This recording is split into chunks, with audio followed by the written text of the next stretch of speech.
देख पिलामाने आज क्लास रे आमर अभ्यास कार्य 13.3 जी कनसेप्ट आवश्यक तो से कनसेप्ट विषय आज आम आलोचना करवा है। तो से कनसेप्ट कौन हो दत्त सरल रेखा सहित समांतर कर एक सरल रेखा अंकन है। आमको गोटे दत्त अर्थ कौन जना अच्छे गोटे सरल रेखा जना अच्छी तो सी सरल रेखा सहित आउ गोटे आम सरल रेखा अंकन करवा जमीक सी सरल रेखा और प्रथम सरल रेखा सहित समांतर होगा। जमीक प्रथम बुझाऊ देख मनकर ये गोटे सरल रेखा अच्छे है।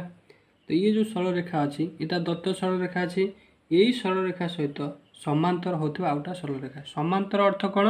तांको भीतर अंतर सामान रोथे कई क्या परस्पर छेद करू नथिबे है। ताले एटा यदि गोटे सरल रेखा हो आपको यदि आम समांतर करवा ये गोटे समांतर सरल रेखा अंकन हो ना हेनी। तो यहाँ कौन हो ना दत्त सरल रेखा सहित समांतर कर एक सरल रेखा अंकन आज क्लास आम शिखा जे ये जो सरल रेखाटी किभली भाव अंकन करें जाना है। तो आपको जाना पूर्व आम आगु जानी जे मनकर जेकोसी गोटे सरल रेखा देती आम चाहिए ताठू दूर दूर दूर में समान अंतर असंख्य सरल रेखा अंकन करमती मनकर तुम गोटे उदाहरण देवी गोटे कागज तुम पाखे अच्छी है। कागज गोटे सरल रेखा टाणल ताको भांगी भांगी भांगी भांगी समान समान भांगी भांगी चल तुम असंख्य सरल रेखा पाइब ना पाइबनी।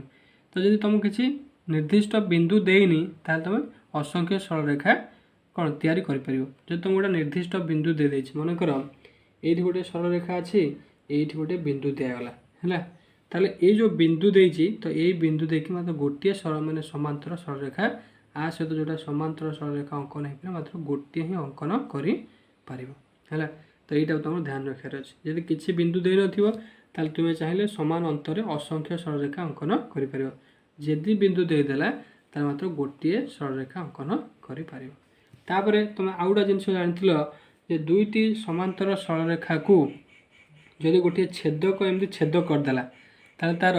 अनुरूप कोण परस्पर सामान एवं एकांतर कोण परस्पर सामान होता है मूल्य सब से डिग्री होता है माने यही कोण सहित यहाँ हूँ यही कोणटा सामान होता कौ कोण हो अनुरूप कोण सामान तापर ये जो कोणटा तुम देखुच यही कोण सहित ये कोणटा सामान होता हूँ कौन ना एकांतर कोण है।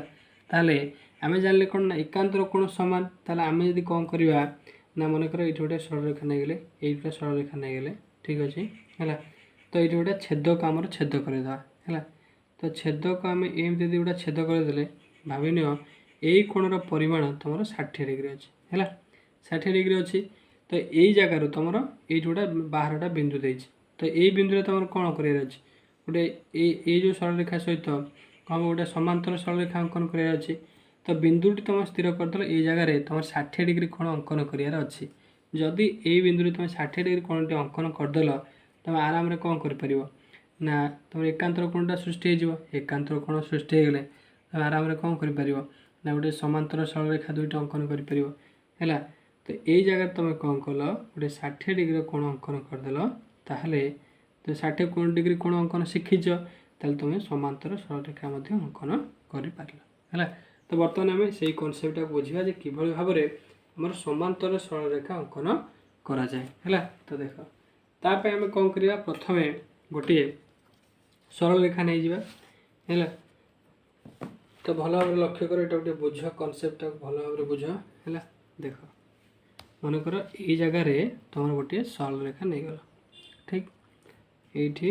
नहीं गला आधे किसी माने मापियार ना सेमती गोटे अनुमान नहीं जाव। तो ये गोटे नहीं गला है।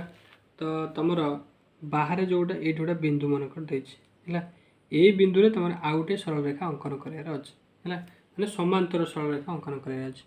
ताहले प्रथम आम कौन करवा आमर गोटे छेदक को छेद करवा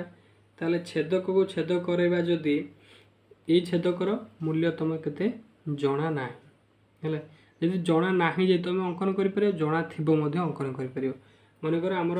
ये जो छेदकटी छेद कर ये छेदकर मूल्य जो कोण सृष्टि हो एकांतर कोण सृष्टि हो तार मूल्य मनकर आमर 60 डिग्री है। तो 60 डिग्री चिन्हटा देदेव आम है। देख मनकर आमर यही जगार 60 डिग्री कोण अंकन करार अच्छे ठीक। तो ये जगह आम 60 डिग्री यही हिसाब से जाऊँच ओके। तो ये आम कौन करवा आपको जोड़ीद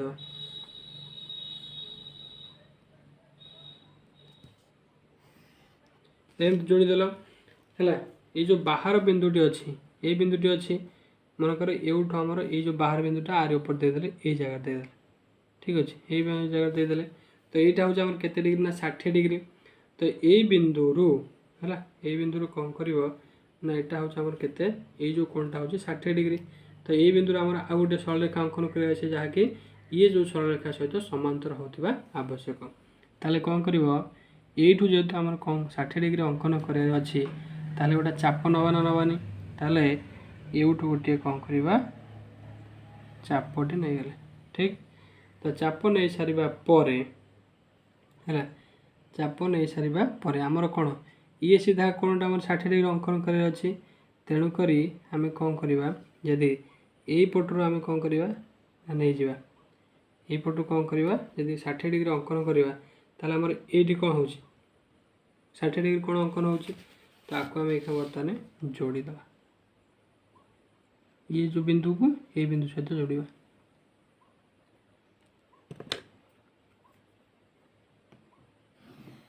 बर्तमान देख ये जो तले जो अच्छी रेखाखंडटी मान सरल रेखाटी अच्छी आ सहित समांतर होना होनी देख मापिकी देखीदे समांतर हो कि ना देख ये केते हो जाऊँ ना के 2 सेंटीमीटर 2.3 सेंटीमीटर एठी मध्य देख 2.3 सेंटीमीटर है ताले ये भाव में कौन कर तुम समांतर सरल रेखा अंकन कर किसी असुविधा ना तुम गोटे सरल रेखा देदेला तुम ये मन कर 60 डिग्री कोण तुम अंकन हो अलरेडी अच्छी तुम से 60 डिग्री कोणटा को एपट अंकन करदेव कि मन कर तुम ये किसी दत्त ना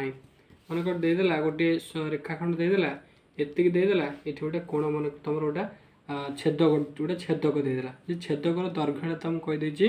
एति है 4 सेंटीमीटर 5 सेंटीमीटर 6 सेंटीमीटर जहाँ दे से छेदक जो जीव मैंने ये गोटे कोण सृष्टि हे तो ये कोण को तुम्हें मापिदेव ये कोण को मापी से जगार उल्टा गोटे कोण अंकन करदे तुम गोटे कौन दत्त जो सरल रेखा सहित समांतर कर एक सरल रेखा अंकन कर तो ये कथा ये गोटे जिन मन रखिए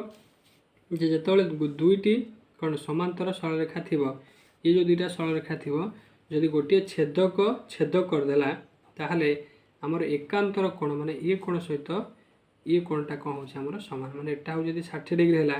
एटा 60 डिग्री है ये जिनसा केवल मन रखिए ठीक तो आज क्लास ये गोटे कनसेप्ट था यही कनसेप्ट को बेस कर तुम अभ्यास कार्य 13.3 जितक भी प्रश्न अच्छे तुम आराम कर जदि कौन प्रश्न तुम किसी डाउट रही तो कमेंट कर जन ओके।